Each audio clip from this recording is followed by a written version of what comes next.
हे guys, जय Mahakal. Welcome to your channel MPRM। Computer की series चल रही थी जिसमें हम कंप्यूटर के टॉपिक वाइज MCQ कंप्लीट कर रहे थे। तो चलिए स्टार्ट करते हैं बिना देरी करते हुए। आज हमारा टॉपिक है सॉफ्टवेयर। और यदि आपने अभी तक हमारा चैनल सब्सक्राइब नहीं किया है गाइस, तो प्लीज़ पहले चैनल को सब्सक्राइब करें, वीडियो को लाइक करें, कमेंट करें और अपने प्यारे प्यारे फ्रेंड्स को शेयर करें। तो बिना देरी करते हुए करते हैं इसको स्टार्ट। कंप्यूटर प्रणाली में विभिन्न कार्य को करने के लिए अभीष्ट प्रोग्राम या डेटा के सेट को किस नाम से जाना जाता है? तो कंप्यूटर प्रणाली में किसी कार्य को या विभिन्न कार्य को करने के लिए अभीष्ट प्रोग्राम या डेटा के सेट को कहा जाता है सॉफ्टवेयर। तो विशिष्ट प्रकार के जो प्रोग्राम्स होते हैं और डेटा का सेट होता है उसे क्या कहा जाता है? सॉफ्टवेयर कहा जाता है। कंप्यूटर के संदर्भ में सॉफ्टवेयर का अर्थ क्या होता है? तो कंप्यूटर के प्रोग्राम होते हैं। सॉफ्टवेयर मतलब क्या होता है? कंप्यूटर के प्रोग्राम। डैश शब्द का अर्थ क्रमादेश या प्रोग्राम्स का संग्रहण होता है। तो इसमें प्रोग्राम्स रखे जाते हैं। तो सॉफ्टवेयर में हमारे बहुत सारे प्रोग्राम्स होते हैं। बग के तत्काल समाधान के लिए प्रदान की गई त्वरित मरम्मत को क्या कहा जाता है? तो जो बग्स होती हैं उनको हमारे लिए मरम्मत करनी है तुरंत ही, तो हम क्या करते हैं? पैच लगा देते हैं। तो पैच कहा जाता है। प्रोग्राम या इलेक्ट्रॉनिक निर्देशों के सेट को क्या कहा जाता है? तो प्रोग्राम या फिर जो इलेक्ट्रॉनिक निर्देश होते हैं उनके सेट को कहा जाता है सॉफ्टवेयर। इंस्ट्रक्शन या फिर प्रोग्राम बहुत सारे रखे हुए हैं, उनको क्या कहते हैं? सॉफ्टवेयर कहते हैं। कंप्यूटर सिस्टम का वह भाग जिसमें प्रोग्राम या फिर अनुदेश शामिल होते हैं, तो प्रोग्राम्स और इंस्ट्रक्शन शामिल होते हैं, उन्हें क्या कहा जाता है? सॉफ्टवेयर कहा जाता है। सॉफ्टवेयर क्या होते हैं? तो यह होते हैं अपने कंप्यूटर में निर्देशित या फिर अनुदेश का सेट होता है। जो इंस्ट्रक्शन होते हैं उनके सेट को क्या कहा जाता है? सॉफ्टवेयर कहा जाता है। निरंतर सक्रिय सिस्टम प्रोग्राम प्रोसेसर को क्या कहा जाता है? तो निरंतर सक्रिय सिस्टम प्रोग्राम प्रोसेसर को कहा जाता है डीमेन। एक डीमैन है क्या? निरंतर सक्रिय है, बिल्कुल हमेशा बिल्कुल अपने फॉर्म में रहता है, डीमैन। या फिर ही मैन सुना होगा, ही मैन या डी मैन। सक्रिय सिस्टम प्रोग्राम प्रोसेस को कहते हैं, क्या कहते हैं? डी मैन कहते हैं। भारत की सबसे बड़ी सॉफ्टवेयर कंपनी कौन सी है? तो भारत की सबसे बड़ी कंपनी है हमारी TCS। विशिष्ट प्रतिबंधों के आधार पर सॉफ्टवेयर के प्रयोगों का कानूनी अधिकार डैश के माध्यम से दिया जाता है। तो जो हमारे बहुत सारे प्रतिबंधों के आधार पर सॉफ्टवेयर के प्रयोग का कानूनी अधिकार किसके रूप में दिया जाता है? तो हमें मिलता है सॉफ्टवेयर लाइसेंस। विशिष्ट प्रतिबंधों के आधार पर सॉफ्टवेयर के प्रयोग करने के लिए कानूनी अधिकार निम्नलिखित में से किसके द्वारा अनुदत्त किया जाता है? मतलब उसके लिए लाइसेंस मिलता है। कैसे? सॉफ्टवेयर लाइसेंस दिया जाता है सॉफ्टवेयर का प्रयोग करने के लिए। वह सॉफ्टवेयर जो प्रयोक्ता की जानकारी के बिना उसकी गतिविधियों को ट्रैक करता है, उन्हें क्या कहा जाता है? देखो हमें लिए क्या मिलता है? इसके लिए लाइसेंस मिलता है, सॉफ्टवेयर लाइसेंस, कि हम इसको यूज़ कर सकते हैं। लेकिन यदि हमने बिना प्रयोक्ता की जानकारी के बिना उसको ट्रैक किया है तो वो होती है स्पाईवेयर। यदि हमने किसी व्यक्ति को उसकी अनुमति के बिना उसको ट्रैक किया है तो वो होता है स्पाईवेयर। बिल गेट्स ने 1975 में डैश के साथ माइक्रोसॉफ्ट कॉरपोरेशन को सह स्थापित किया था। तो बिल गेट्स प्लस पॉल जी एलन द्वारा माइक्रोसॉफ्ट कॉरपोरेशन की स्थापना की गई थी 1975 में। 1975 में माइक्रोसॉफ्ट कॉरपोरेशन बना। किसने बनाया था? बिल गेट्स और पॉल जी एलन के द्वारा। माइक्रोसॉफ्ट कॉरपोरेशन की स्थापना कब की गई थी? तो माइक्रोसॉफ्ट कॉरपोरेशन की स्थापना की थी 1975 में। डैश मानव या स्वचालित माध्यमों द्वारा संचार व्यवस्था या फिर प्रसंस्करण के लिए प्रयुक्त औपचारिक रूप से तथ्यों और अवधारणा या फिर निर्देशों का प्रस्तुतिकरण क्या कहलाता है? तो डैश मनुष्यों, जो मनुष्य होते हैं, मनुष्य या फिर स्वचालित जो माध्यम होते हैं उनके द्वारा संचार व्यवस्था या प्रसंस्करण के लिए प्रयुक्त औपचारिक रूप से तथ्य, अवधारणा या निर्देशों का प्रस्तुतिकरण कहलाता है हमारा डेटा। कितनी भी संख्या में वर्णों का मेल करने के लिए वाइल्ड कार्ड वर्ण कौन सा होता है? तो जितनी भी या फिर कितनी भी संख्याओं के वर्णों का मेल करने के लिए, मिलान करने के लिए वाइल्ड कार्ड वर्ण कौन सा होता है? तो ये होता है हमारा एस्ट्रिक्स का चिन्ह। एस्ट्रिक्स का चिन्ह किसके लिए किया जाता है? हमारे लिए मिलान करना है या फिर इंटू करने के लिए हम इसका प्रयोग करते हैं। गुणन करने के लिए हम एस्ट्रिक्स चिन्ह का प्रयोग करते हैं। एस्ट्रिक्स या तारांकित कहा जाता है। निम्नलिखित कौन सा सिस्टम हैक का कारण नहीं होता? हमारा कंप्यूटर कैसे हैक नहीं हो सकता? तो वायरस का पूर्व ज्ञान होने पर तब भी हो जाता है, जैसे हमें ज्ञान है फिर भी हमारे मोबाइल हैक हो जाते हैं, फिर कंप्यूटर हैक हो जाता है, तो ये हो सकता है। और कारपोरेटेड फाइल का निष्पादन करने पर, जो करप्ट फाइल होती है यदि हम उसका निष्पादन करते हैं तब भी हमारा मोबाइल हैक हो सकता है, लेकिन अतिरिक्त बिजली की आपूर्ति होने पर हमारा कंप्यूटर हैक नहीं हो सकता। एक फाइल को लोड करने और सेव कर एक ऐसा कार्य है जिसके अंतर्गत परफॉर्म किया जाता है, तो क्या होता है? तो एक फाइल को लोड करना, सेव करके उसमें कार्य करना जिससे उसका परफॉर्म किया जाता है, उसे क्या कहा जाता है? उसे कहा जाता है ऑपरेटिंग सिस्टम, जिसमें हमारी फाइल हम सेव कर सकते हैं, ऑपरेट कर सकते हैं और यूज कर सकते हैं, वो होता है हमारा ऑपरेटिंग सिस्टम। कंप्यूटर प्रोग्राम में गलती या फिर एरर को करार दिया जाता है, तो हमारी जो कंप्यूटर प्रोग्राम में गलतियां होती हैं उनको कहा जाता है बग्स, और यदि हमें इनको ठीक करना होता है तो कंप्यूटर की लैंग्वेज में होता है डीबग्स, लेकिन यदि हमें त्वरित ठीक करना है इनको कहा जाता है तो पैच कहा जाता है। कंप्यूटर में त्रुटि को निम्नलिखित भी कहा जाता है, तो त्रुटि को कहा जाता है बग्स या बग। किसी प्रोग्राम में बग क्या होते हैं? तो बग होते हैं हमारे एरर्स। कंप्यूटर सॉफ्टवेयर में त्रुटियों को हटाने के लिए क्या कहा जाता है? तो डीबगिंग कहा जाता है कंप्यूटर की त्रुटियों को हटाने के लिए। डीबगिंग कौन सी प्रक्रिया होती है? तो डीबगिंग होती है हमारे कंप्यूटर प्रोग्रामों में से सूचना की जांच करने की, जो हमारी त्रुटियां होती हैं उनकी जांच करना और उनको ठीक करना क्या कहलाती है? डीबगिंग कहलाती है। सॉफ्टवेयर कोड की त्रुटियों को जांचने की प्रक्रिया, त्रुटियां जितने भी हैं उनको हमें यदि जांचना है तो हम किसका प्रयोग करते हैं? तो हमें त्रुटियों को जांचने के लिए हम करते हैं डीबगिंग का प्रयोग। किसी प्रोग्राम में त्रुटि हटाने को क्या कहा जाता है? त्रुटि को हटाना डीबगिंग कहा जाता है।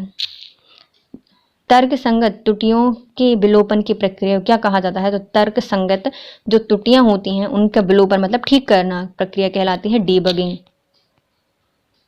डैश एक फाइल के स्थान को दर्शाने वाले पाथ को परिवर्तित करके एक संग्रह कंप्यूटर की डायरेक्टरी को संक्रमित करता है, तो क्या एक फाइल होती है जिसके स्थानांतरण को दर्शाने वाले पथ को परिवर्तित करके एक संगणक या फिर कंप्यूटर की डायरेक्टरी को संक्रमित करता है, तो ये होती है हमारी फाइल सिस्टम वायरस।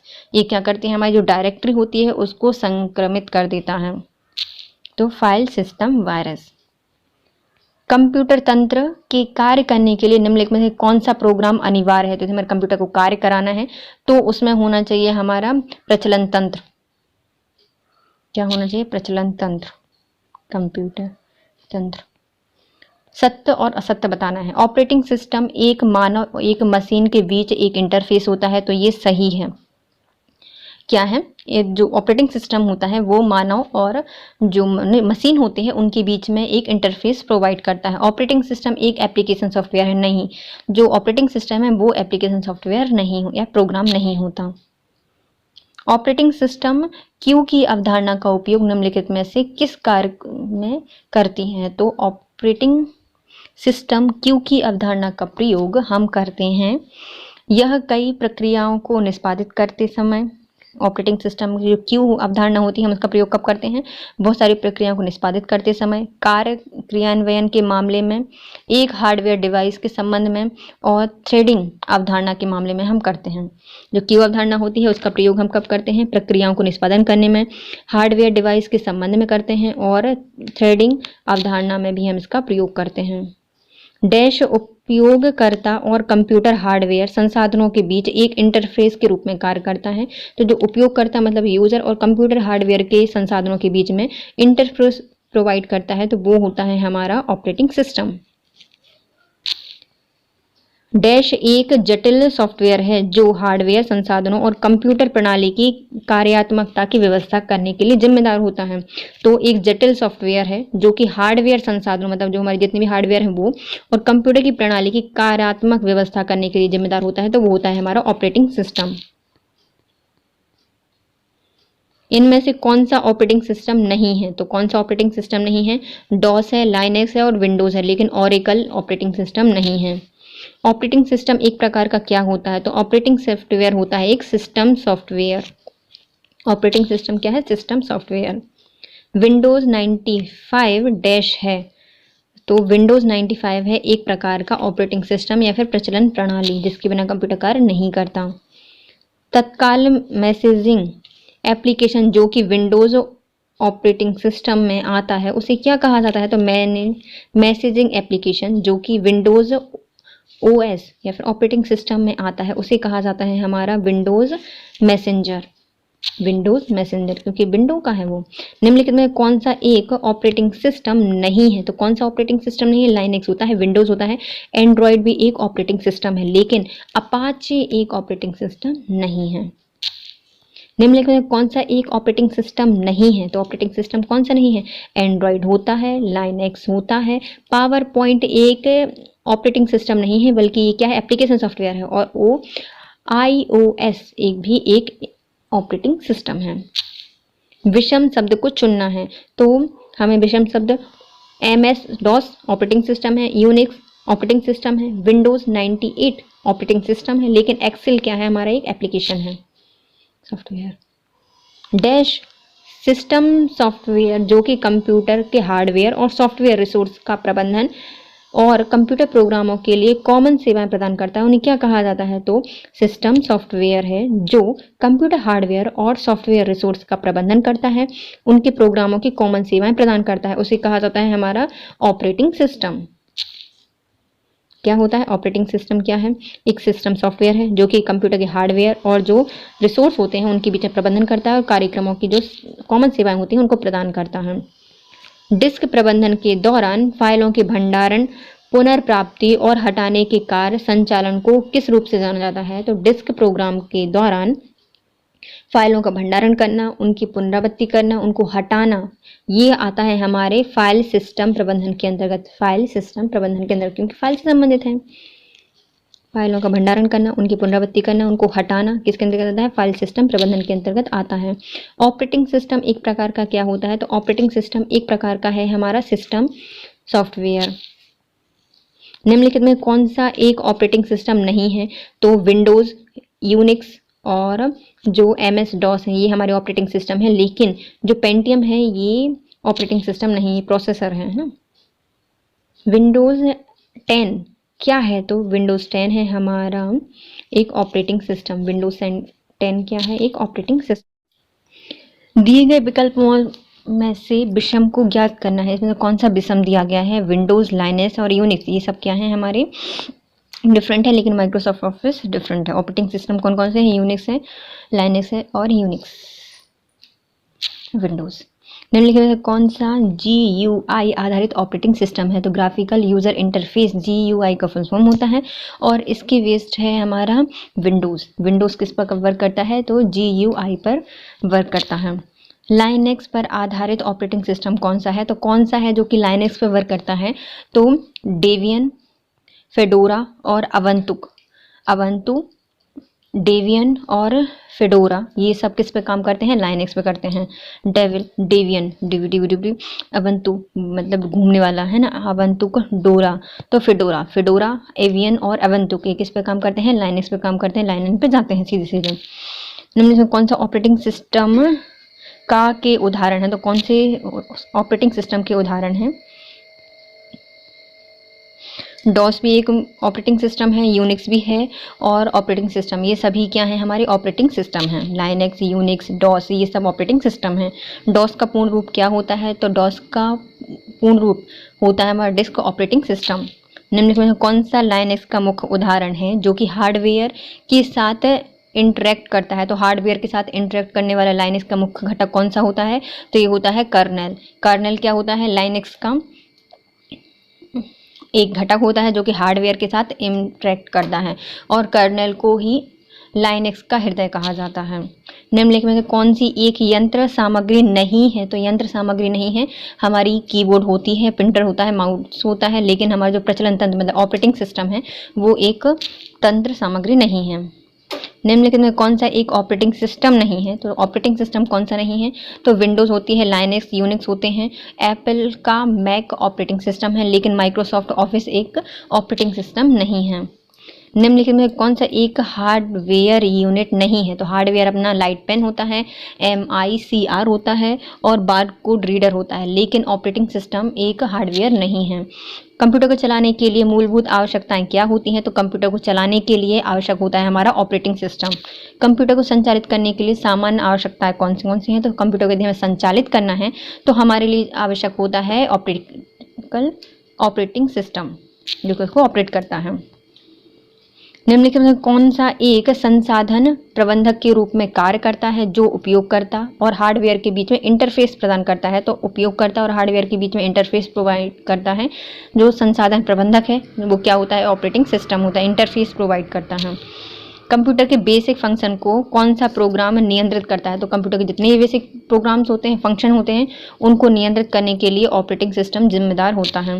कंप्यूटर तंत्र के कार्य करने के लिए निम्नलिखित में से कौन क्या अनिवार्य है? तो कंप्यूटर के तंत्र काम कराना है तो हमें आवश्यक होता है ऑपरेटिंग सिस्टम, जिसको हिंदी में कहा जाता है प्रचलन तंत्र। प्रचलन तंत्र निम्नलिखित में कौन ऑपरेटिंग सिस्टम नहीं है? तो ऑपरेटिंग सिस्टम है हमारा, अच्छा कौन सा नहीं है? तो CPU एक हार्डवेयर है, वो ऑपरेटिंग सिस्टम नहीं है, बल्कि मैक जो कि एप्पल का है वो भी है। विंडोज़ NT ऑपरेटिंग सिस्टम है, MS DOS ऑपरेटिंग सिस्टम है और MS विस्टा, ये सब ऑपरेटिंग सिस्टम है। निम्नलिखित में से किसे बैच ऑपरेटिंग सिस्टम को समर्पित नहीं किया जा सकता? तो किसे बैच ऑपरेटिंग सिस्टम को समर्पित नहीं किया जा सकता? तो ये नहीं किया जाता हमारा कम टर्न अराउंड समय। कम टर्न अराउंड समय को हम बैच ऑपरेटिंग सिस्टम में समर्पित नहीं कर सकते। CPU निष्क्रिय समय को कर सकते हैं, उपयोगिता और जॉब के बीच पारस्परिक क्रिया का अभाव कर सकते हैं और प्राथमिक परिभाषित करने में असमर्थ होता है, ये भी कर सकते हैं, लेकिन कम टर्न अराउंड समय को समर्पित नहीं कर सकते बैच ऑपरेटिंग सिस्टम में। निम्नलिखित में से कौन ऑपरेटिंग सिस्टम की एक किस्म नहीं है? तो ऑपरेटिंग सिस्टम में क्या होता है? लाइनेक्स होता है, विंडोज 10 होता है और मैक ऑपरेटिंग सिस्टम भी होता है। निम्नलिखित में से कौन एक ऑपरेटिंग सिस्टम नहीं है? तो iOS ऑपरेटिंग सिस्टम है, एंड्रॉयड ऑपरेटिंग सिस्टम है, मैक ऑपरेटिंग सिस्टम है, लेकिन हडूप एक ऑपरेटिंग सिस्टम नहीं है। विंडोज निम्नलिखित में से किसका हिस्सा होती है? तो विंडोज है, ये ऑपरेटिंग सिस्टम है। निम्नलिखित में कौन सा कथन सही नहीं है? लाइनेक्स प्रणाली files.txt और फाइल e.txt को अलग अलग फाइल नाम से जाना जाता है? तो नहीं। विंडोज़ फाइल में file.txt और file.txt को किस नाम से जाना जाता है? तो ये भी सही है, दोनों सही हैं। इनमें से कौन कौन से बताना है? तो लाइनेक्स में फाइल है तो उसको हम file.txt के नाम से जानते हैं, और कैपिटल में फाइल e.txt के नाम से जानते हैं। यदि विंडोज़ में वो बनी हुई है तो फाइल हम .txt के नाम से जानते हैं, जो टेक्स्ट फाइल है, और यदि फाइल .txt के नाम से भी उसको जाना जाता है। निम्नलिखित में कौन सा एक विकल्प अलग है? तो लाइनेक्स एक ऑपरेटिंग सिस्टम है, विंडोज़ 98 ऑपरेटिंग सिस्टम है, विंडोज़ 7 भी एक ऑपरेटिंग सिस्टम है, जबकि C++ एक लैंग्वेज है। निम्नलिखित में कौन सा ऑपरेटिंग सिस्टम नहीं है? तो हमारा OS X है, DOS है, विंडोज़ 7 ऑपरेटिंग सिस्टम है, लेकिन C++ ऑपरेटिंग सिस्टम नहीं होती। कौन सा एक ऑपरेटिंग परितंत्र या फिर तंत्र नहीं है? तो ऑपरेटिंग सिस्टम कौन सा नहीं है? एंड्रॉयड होता है, विस्टा होता है और iOS है, लेकिन ओपेरा एक ऑपरेटिंग सिस्टम नहीं है। निम्नलिखित में कौन सा विकल्प असंगत की पहचान कीजिए? तो विकल्प बताना है, तो लाइनेक्स होता है,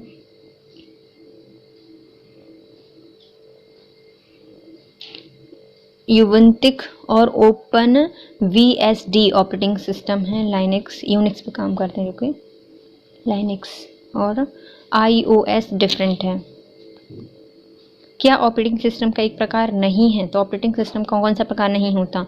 तो मल्टी प्रोग्राम ऑपरेटिंग सिस्टम होते हैं, मल्टी प्रोसेसिंग होते हैं और इंटरेक्टिव ऑपरेटिंग सिस्टम होते हैं, लेकिन मल्टी टाइमिंग ऑपरेटिंग सिस्टम नहीं होते, मल्टीटास्किंग होते हैं। निम्नलिखित में क्या प्रचलन प्रणाली या फिर ऑपरेटिंग सिस्टम नहीं है? तो ऑपरेटिंग सिस्टम है, नहीं है हमारा GVM नहीं है, जो कि कली लाइनेक्स होती है, विंडोज़ होती है और मैक OS ऑपरेटिंग सिस्टम होता है। निम्नलिखित में से कौन सा एक सिस्टम सॉफ्टवेयर नहीं है? तो सिस्टम सॉफ्टवेयर नहीं है हमारा, यूनिक्स होता है, डॉस होता है, विंडोज़ होता है, लेकिन ये कैस्पर स्काई हमारा विंडोज़ ऑपरेटिंग सिस्टम नहीं है। ऑपरेटिंग सिस्टम क्या होते हैं? तो ऑपरेटिंग सिस्टम है हमारा विंडोज़ 8। दिए गए विकल्प को हमें बताना है, विषम को ज्ञात करना है। तो माइक्रोसॉफ्ट वर्ड है, वर्ड होता है, नोटपैड होता है, लेकिन ऑपरेटिंग सिस्टम डिफरेंट है। निम्नलिखित में से कौन सा एक कंप्यूटर ऑपरेटिंग सिस्टम नहीं है? तो कंप्यूटर ऑपरेटिंग सिस्टम कौन सा नहीं है? यूनिक्स होता है, लाइनक्स होता है और वेयल धातु होती है, लेकिन पास्कल ये ऑपरेटिंग सिस्टम नहीं है। क्या एक ओपन सोर्स सॉफ्टवेयर संकल्पना है? तो ओपन सोर्स सॉफ्टवेयर क्या होते हैं? हमारे प्रोप्राइटरी सॉफ्टवेयर होते हैं। प्रोप्राइटरी सॉफ्टवेयर क्या होते हैं? हमारे ओपन सोर्स सॉफ्टवेयर होते हैं। निम्नलिखित में से कौन एक मोबाइल ऑपरेटिंग सिस्टम या प्रचलन तंत्र का उदाहरण नहीं है? तो मोबाइल ऑपरेटिंग सिस्टम में एंड्रॉयड आता है, हमारा बाडा आता है और सिम्बियन आता है, लेकिन फेडोरा ये मोबाइल ऑपरेटिंग सिस्टम नहीं है बल्कि लाइनक्स का है ना। फेडोरा एक मोबाइल ऑपरेटिंग सिस्टम नहीं है। निम्नलिखित में से इन समूह से संबंधित नहीं है? तो एंड्रॉयड एक ऑपरेटिंग सिस्टम है, वाडा है और सिम्बेक्स ये मोबाइल एंड्रॉयड हैं, लेकिन जो डॉस है वो कंप्यूटर ऑपरेटिंग सिस्टम है। एंड्रॉयड क्या होता है? तो ये एक मोबाइल ऑपरेटिंग सिस्टम है। डॉस निम्नलिखित में से कौन सा कमांड एक डिस्क की वॉल्यूम स्तर को नियंत्रित और संशोधित करने के लिए क्या करता है? तो डॉस में दी जाती है अलग अलग प्रकार की कमांड और उस वैल्यू के स्तर को नियंत्रित करना है और संशोधित करना है, तो हमें क्या करना पड़ेगा? लेवल डॉट EXE का प्रयोग करना पड़ेगा। लेवल डॉट EXE का प्रयोग हम डॉस में डिस्क के वॉल्यूम स्तर को नियंत्रित करने और संशोधित करने के लिए करते हैं। वर्तमान में मोबाइल ऑपरेटिंग सिस्टम एंड्रॉयड का स्वामित्व किसके पास है? तो जो एंड्रॉयड है उसका स्वामित्व है हमारे गूगल के पास। निम्न कथनों की सत्यता का सबसे अच्छा वर्णन कौन सा किया गया है? तो वायरस, ट्रोजन्स और कुंजी लॉकर जो कि की लॉकर्स होते हैं उपयोगकर्ता सॉफ्टवेयर के उदाहरण हैं। तो ये गलत है, ये सॉफ्टवेयर नहीं है, उपयोगकर्ता की सॉफ्टवेयर नहीं है ना। विंडोज़ और लाइनक्स सिस्टम सॉफ्टवेयर के उदाहरण हैं। जो विंडोज़ और जो लाइनक्स है वो क्या है? सिस्टम सॉफ्टवेयर है, तो ये सही है। जो लाइनक्स और विंडोज़ होते हैं वो सिस्टम सॉफ्टवेयर होते हैं, लेकिन जो वायरस, ट्रोजन हॉर्स और जो की लॉकर्स होते हैं वो एक उपयोगकर्ता सॉफ्टवेयर नहीं होते। Mobile operating system software Android OS 2007 में किस कंपनी ने विकसित किया था? तो जो एंड्रॉयड ऑपरेटिंग सिस्टम 2007 है उसको किया था हमारे माइक्रोसॉफ्ट कॉरपोरेशन ने। Mobile operating system software Android OS 2007 को किस कंपनी ने विकसित किया था? तो माइक्रोसॉफ्ट कॉरपोरेशन ने। लेकिन वर्तमान में एंड्रॉयड गूगल के द्वारा किया जाता है, लेकिन 2007 में किसके द्वारा किया गया था? माइक्रोसॉफ्ट कंपनी के द्वारा। वह सॉफ्टवेयर जो उस तरीके को नियंत्रित करता है जिससे कंप्यूटर सिस्टम काम करता है तथा ऐसे संसाधन उपलब्ध कराता है जिसके द्वारा प्रयोक्ता कंप्यूटर के साथ इंटरेक्ट कर सकता है। तो सॉफ्टवेयर जो कि एक तरीके का नियंत्रित करता है कंप्यूटर को और कंप्यूटर सिस्टम से काम कराता है और ऐसे संसाधन उपलब्ध कराता है जिससे कि जो प्रयोक्ता है वो कंप्यूटर के साथ इंटरेक्ट कर सके, उसे क्या कहा जाता है? ऑपरेटिंग सिस्टम कहा जाता है। प्रयोक्ता के प्रोग्राम और हार्डवेयर के बीच निम्नलिखित में से मध्यस्थ या मीडिएटर कौन होता है? तो प्रोग्राम मतलब यूज़र और जो हार्डवेयर और जो प्रोग्राम्स होते हैं उनके बीच में इंटरमीडिएट या फिर जो मध्यस्थ होता है वो होता है ऑपरेटिंग सिस्टम। प्रचालन तंत्र या फिर ऑपरेटिंग सिस्टम द्वारा निम्नलिखित में कौन सा कार्य किया जाता है? तो जो प्रचालन तंत्र है वो क्या करता है? प्रक्रम प्रबंधन बनाता है, सुरक्षा प्रबंधन करता है, फाइल का प्रबंधन करता है और ये सभी काम करता है। निम्नलिखित में से कौन सबसे सामान्य सिस्टम सॉफ्टवेयर है? तो सबसे सामान्य सॉफ्टवेयर है हमारा ऑपरेटिंग सिस्टम। निम्नलिखित में से किसमें स्थायी डाटा होता है और ट्रांजैक्शनों की प्रोसेसिंग के दौरान अपडेट हो जाता है? जब भी हम ट्रांजैक्शंस करते हैं तो क्या हो जाता है? अपने आप अपडेट हो जाता है और स्थायी डाटा है तो ये होता है हमारा operating system file. Operating system file क्या होती है? एक स्थायी डाटा होती है जो कि ट्रांजैक्शनों की प्रोसेसिंग के दौरान अपडेट हो जाता है। जब कंप्यूटर हम ऑन करते हैं तो बूट रूटिंग यह टेक्स्ट करता है। तो जब हम कंप्यूटर ऑन करते हैं तो बूट की जो रूटीन होती है वो कौन टेस्ट करता है? तो वो करती है हमारी power on self test. Power on self test हमारी क्या करती है? कंप्यूटर ऑन करने पर बूटिंग रूटीन को टेस्ट करता है। पर्सनल कंप्यूटर की मूलभूत इनपुट आउटपुट सिस्टम बायोस को निम्नलिखित में से कहाँ संचित किया जाता है? तो बायोस हमेशा संचित होता है रोम चिप में, क्योंकि रीड ओनली मेमोरी होती है, उसको एक बार अब मतलब फीड करने का तो उसमें चेंज नहीं करते हैं ना, तो रीड ओनली मेमोरी में बायोस को रखा जाता है। और इसका फुल फॉर्म क्या होता है? Basic input output system. Dash तब होता है जब हम ऑपरेटिंग सिस्टम रैम में लोड करते हैं। तो जब हम ऑपरेटिंग सिस्टम को किससे, रोम से रैम में स्थानांतरित करते हैं तो क्या कहा जाता है? बूटिंग कहा जाता है। जब कंप्यूटर ऑन हो रहा है तो बूटिंग प्रक्रिया क्या कहलाती है? जब हम कंप्यूटर को ऑन करते हैं तो बूटिंग प्रक्रिया क्या कहती है? टेस्ट करती है। तो पावर ऑन सेल्फ टेस्ट करती है। जब बिजली चालू हो जाती है, डैश नियंत्रण लेता है और स्वयं परीक्षण पर शक्ति देता है। तो कि जब हम बिजली को चालू कर देते हैं या स्विच ऑन कर देते हैं पावर का, तो क्या डैश नियंत्रण लेता है और स्वयं परीक्षण की शक्ति देता है। तो ये होता है हमारा BIOS, basic input output system. क्या करता है? Power self test. बायोस का क्या कार्य होता है? तो बायोस का कार्य होता है हमारे हार्डवेयर के कलपुर्जों को प्रारंभ करना। बेसिक इनपुट आउटपुट सिस्टम, जो कलपुर्जे हैं उसके जितने भी हार्डवेयर हैं उनको देखना कि चल रहे हैं या नहीं चल रहे हैं। बायोस का पूरा नाम क्या होता है? तो basic input output system. System को बूट कराने का क्या अभिप्राय है? तो यदि हम सिस्टम को बूट कराना है तो हम क्या करेंगे? ऑपरेटिंग सिस्टम को लोड कर रहे हैं रैम में।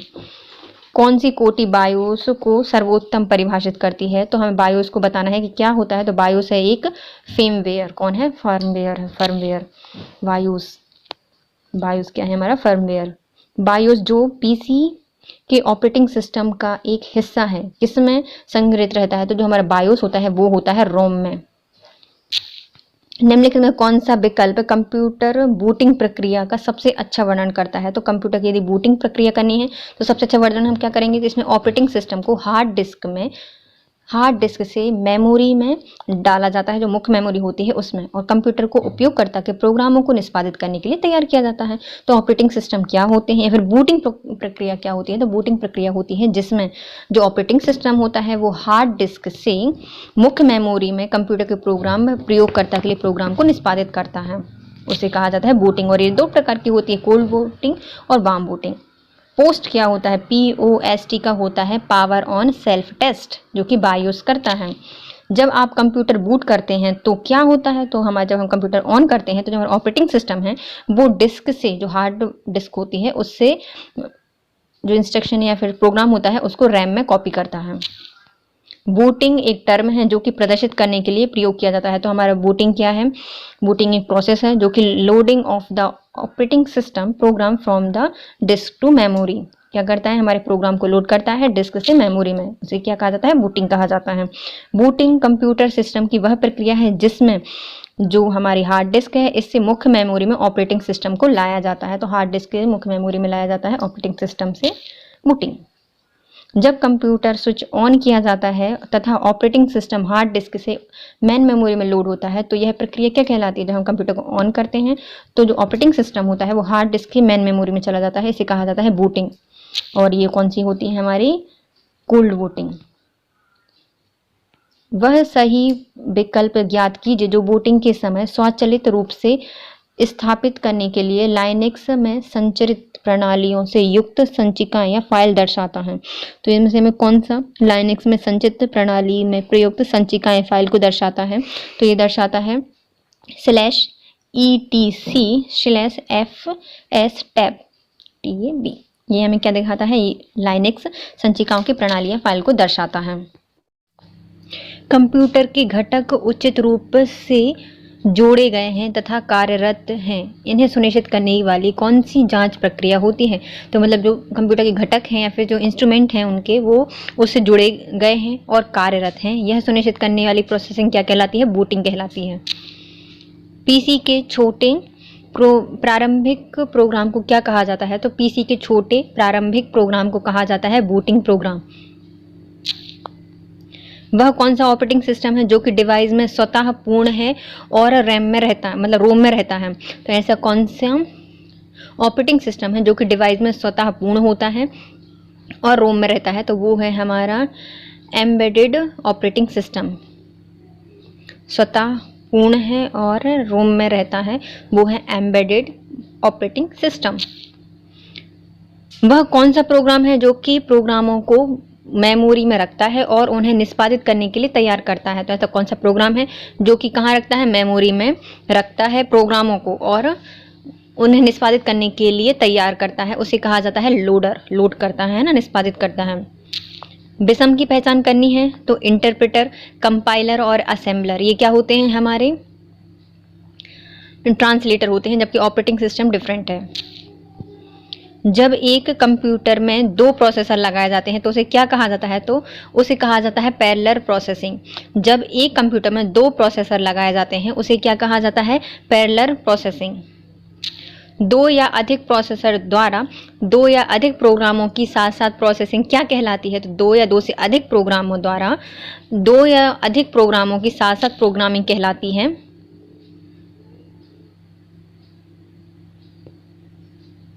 इसका आंसर कहाँ गया? Multi programming. सिस्टम पर एक से अधिक प्रक्रियाएं साथ साथ चलाने के लिए क्या कहा जाता है? तो सिस्टम पर एक से अधिक प्रक्रियाएं साथ साथ चलानी है तो उसे कहेंगे हम मल्टी प्रोसेसिंग। ऑपरेटिंग सिस्टम के किसी वर्ग में हार्डवेयर एक से अधिक प्रोसेसर रखता है तो क्या होता है? तो यदि एक सिस्टम में कोई वर्ग हार्डवेयर एक से अधिक प्रोसेसर रखता है उसे कहा जाता है मल्टी प्रोसेसिंग। एक समय में एक से अधिक एप्लीकेशन को चलाना ऑपरेटिंग सिस्टम की दक्षता क्या दिखाती है? तो एक समय में हम बहुत सारी एप्लीकेशन चालू करके रखे हैं फिर चला रहे हैं, उसे कहा जाता है मल्टीटास्किंग। मल्टीटास्किंग प्रणाली विशेष रूप से किससे संदर्भित होती है? तो मल्टीटास्किंग एक से अधिक प्रक्रियाओं से संबंधित होती हैं। निम्नलिखित में से किस किस्म में प्रचलन तंत्र के कई प्रयोक्ता एक समय में एक साथ कार्य कर सकते हैं उसे क्या कहा जाता है? मतलब प्रचलन तंत्र मतलब ऑपरेटिंग सिस्टम में कई प्रयोक्ता मतलब यूजर्स एक साथ एक समय पर काम करते हैं उसे कहा जाता है मल्टी यूजर ऑपरेटिंग सिस्टम। एक टाइम शेयरिंग ऑपरेटिंग सिस्टम की प्रारंभिक उद्देश्य क्या होता है? तो एक टाइम शेयरिंग ऑपरेटिंग सिस्टम का प्राथमिक उद्देश्य होता है कंप्यूटर में प्रयुक्त उपभोक्ता को द्वितीय प्रक्रिया उपलब्ध कराना। तो एक टाइम शेयरिंग ऑपरेटिंग सिस्टम का प्राथमिक उद्देश्य है। एक टाइम शेयरिंग मतलब क्या करता है? जल्दी से काम कर देगा। तो द्वितीय मतलब तीव्र गति से या तीव्र प्रतिक्रिया उपलब्ध कराना। निम्नलिखित में तो कौन एक रियल टाइम ऑपरेटिंग सिस्टम है? तो बहुत रियल टाइम ऑपरेटिंग सिस्टम कौन सा है? तो DNX एक रियल टाइम ऑपरेटिंग सिस्टम है। रियल टाइम है, सच में है, डन। तो DNX real time operating system है। निम्नलिखित में कौन ओपन सोर्स ऑपरेटिंग सिस्टम है? तो ओपन सोर्स ऑपरेटिंग सिस्टम है हमारा लाइनेक्स। यह ओपन सोर्स ऑपरेटिंग सिस्टम है। लाइनेक्स एक पोर्टेबल ऑपरेटिंग सिस्टम है। जिनमें से कौन सा लाइनेक्स की पोर्टेबिलिटी सुविधा में सबसे अच्छा वर्णन करती है? तो हमारा जो लाइनेक्स है वो क्या है?